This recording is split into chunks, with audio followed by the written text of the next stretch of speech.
Salut à tous, je suis très contente de vous retrouver aujourd'hui dans cette nouvelle vidéo qui, vous l'aurez vu dans le titre, est du coup la pile à lire du mois de juillet. On dirait que j'ai la peau qui luit, mais ouais, je luis peut-être un petit peu quand même. Donc, écoutez, je suis luisante. Il commence enfin à faire beau et chaud. Le moment idéal pour vous faire ma vidéo du mois de juillet. J'aurais pu choisir des livres qui étaient un peu en lien avec l'été. C'est pas forcément le cas. Voilà. Il faut dire qu'il n'a pas été au rendez-vous quand j'ai fait ma pile à lire, donc j'étais peut-être pas trop motivée non plus. Bref, comme d'habitude, j'ai sélectionné 5 livres grâce au jeu de la pile à lire d'Hélène Illustration et le reste de cette pile à lire, ce sont uniquement des livres choisis dans ma pile à lire plus la romance du mois. Voilà. Je ne vous présente plus le concept, hein, voilà. J'ai l'impression que c'est un peu de travers, je suis désolée d'avance parce que j'ai pas envie de recommencer, donc ça va rester comme ça. Et ciao! Bref, commençons avec les petites cartes que j'ai piochées. La première, c'était un personnage qui vous ressemble. Et comme j'ai acheté ce livre justement parce que l'héroïne me faisait penser à moi, let's go. La bibliothèque des bienheureux de Calikis aux éditions Hauteville. Voilà, quand j'ai lu le résumé, je me suis dit on dirait moi. La meuf, elle écrit des livres sur son temps personnel. Un jour, elle plaque tout entre guillemets. Enfin, c'est pas exactement ce qui se passe, mais elle part. Et elle part où? En Bretagne, bref. Voilà, je pense que ça peut être très sympatoche et que ça peut être très cool à lire pour l'été justement. On verra bien ce que ça donne, mais je trouvais que c'était parfait pour la catégorie. Ensuite, j'ai pioché la petite carte groupe équipe et j'ai choisi de sortir enfin Vampirella America, le premier tome, le tombeau des immortels de Victor Dixon. Et pourquoi groupe équipe? Et bah tout simplement parce qu'on suit à chaque fois un petit groupe de personnages qui s'est formé, et justement là on va suivre une partie du petit groupe qui s'était formé dans la première partie.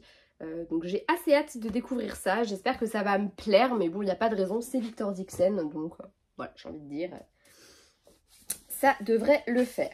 Carte suivante, j'ai pioché anti-héros, et pour celui-ci j'ai choisi Iron Flame, le tome 2 de Force Wing de Rebecca Yarros, parce que déjà j'ai très hâte de découvrir quand même la suite, même si j'avais été un peu déçue de Force Wing. Pour retrouver mon avis, n'hésitez pas à aller farfouiller sur ma chaîne, vous devriez le trouver sans trop de peine.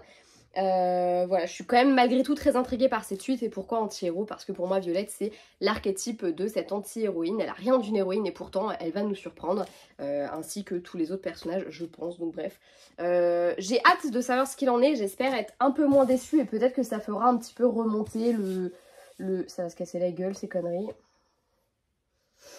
Ça fera peut-être un petit peu remonter ce que j'ai pensé jusque là de cette saga. Bref. Après j'ai pioché la petite carte de la haine à l'amour et j'ai choisi Love to Hate You de Esme Béguin. J'attendais cette suite avec beaucoup d'impatience parce que j'ai adoré Love Like a Movie et j'avais très hâte de découvrir son tome compagnon. On est en plus sur un tout petit bouquin, donc je pense que ça va se lire très vite et très bien. Ensuite, et là on est par contre sur un livre qui à mon avis va être beaucoup plus compliqué à lire, j'ai pioché la carte Engagée pour une cause et j'ai trouvé qu'il allait à la perfection avec La vie en turquoise de Élise Giraudot chez Les Arts des mots. Je vous parlerai un peu plus en détail de mon échange avec Élise et surtout un petit peu les circonstances de notre rencontre quand je vous présenterai peut-être le book haul ou en tout cas le livre. J'ai à la fois très hâte de lire ce livre et en même temps il me terrifie puisque dedans elle y raconte de manière romancée le cancer qui malheureusement lui a pris sa sœur. Donc c'est assez pénible et on est sur une belle bricasse, donc je pense que je vais avoir quantité de larmes à chialer. Mais j'ai très hâte de découvrir ce roman malgré tout. Pour les livres que j'ai choisis dans ma pile à lire, il y a L'un pour l'autre de Noémie Dany, tout simplement parce que j'ai adoré le tome précédent et que j'ai très hâte de découvrir les autres frères et sœurs, enfin les autres frères du coup puisque c'est que des frangins, de la famille Lefebvre. Voilà, je pense que ça peut être très très sympa et bref, j'ai très hâte. Ensuite, j'ai remis Fais-moi t'aimer de Megara Nolan que j'avais déjà mis dans ma pile à lire à peu près au moment où je l'ai acheté et où finalement j'avais lâché l'affaire. Là, j'ai plus trop d'excuses, je vais la croiser très bientôt et j'avoue que j'aimerais bien que ce soit une de mes... soit ma lecture en cours au moment où je vais la voir, soit que je l'ai lu d'ici là parce que j'aimerais bien le faire dédicacer et je trouve que c'est plus sympa de le faire dédicacer en ayant lu le bouquin, quoi. Voilà. J'ai sélectionné également 2 thrillers. Le premier c'est Lui et moi de Alice Finet aux éditions Hauteville parce que je pense que c'est typiquement ce que j'aime comme thriller et que j'ai assez hâte de le découvrir. Il m'intrigue pas mal, j'avoue. Et puis de toute façon j'essaye toujours de mettre un petit peu de thriller dans mes piles à lire, donc écoutez, je me suis dit pourquoi pas celui-ci. Bon, j'avoue que le côté un peu, ça fait un peu truc de Noël, je trouve, ce machin là. Je sais pas si c'est le cas, hein, peut-être pas du tout, peut-être que ça se passe pas du tout à Noël. Mais bon, de toute façon, vu le temps qu'on a eu au mois de juin, j'ai envie de dire, on est un peu dans l'ambiance quand même. Hein. Ensuite, j'ai choisi du coup Tu nous appartiens de JP Delaney. C'est un auteur que j'aime particulièrement et que j'ai pas mal lu, puisque je pense que j'ai lu quasiment tous ses livres jusque-là. Il me manque plus que celui-ci, qui est d'ailleurs son dernier sorti. Donc bah écoutez, ça va se faire. Qu'est-ce que c'est que ce... Je l'ai pas acheté chez Leclerc. Ah non, je l'ai acheté l'occasion. Bref, c'est pas très grave. J'ai assez hâte de le découvrir, même si ma collègue qui l'a lu a été assez déçue. Mais bon, je sais qu'on a à la fois, quand elle me conseille un bouquin, je sais que je vais l'adorer, mais je sais que je suis plus conciliante qu'elle. Elle est vraiment quasiment que du polar, donc forcément, elle est peut-être un peu plus... voilà, un petit peu plus enquiquinante que moi sur le sujet. Bref. Ensuite, j'ai choisi la catégorie, du coup, de romance billionnaire, donc bref, avec une personne riche.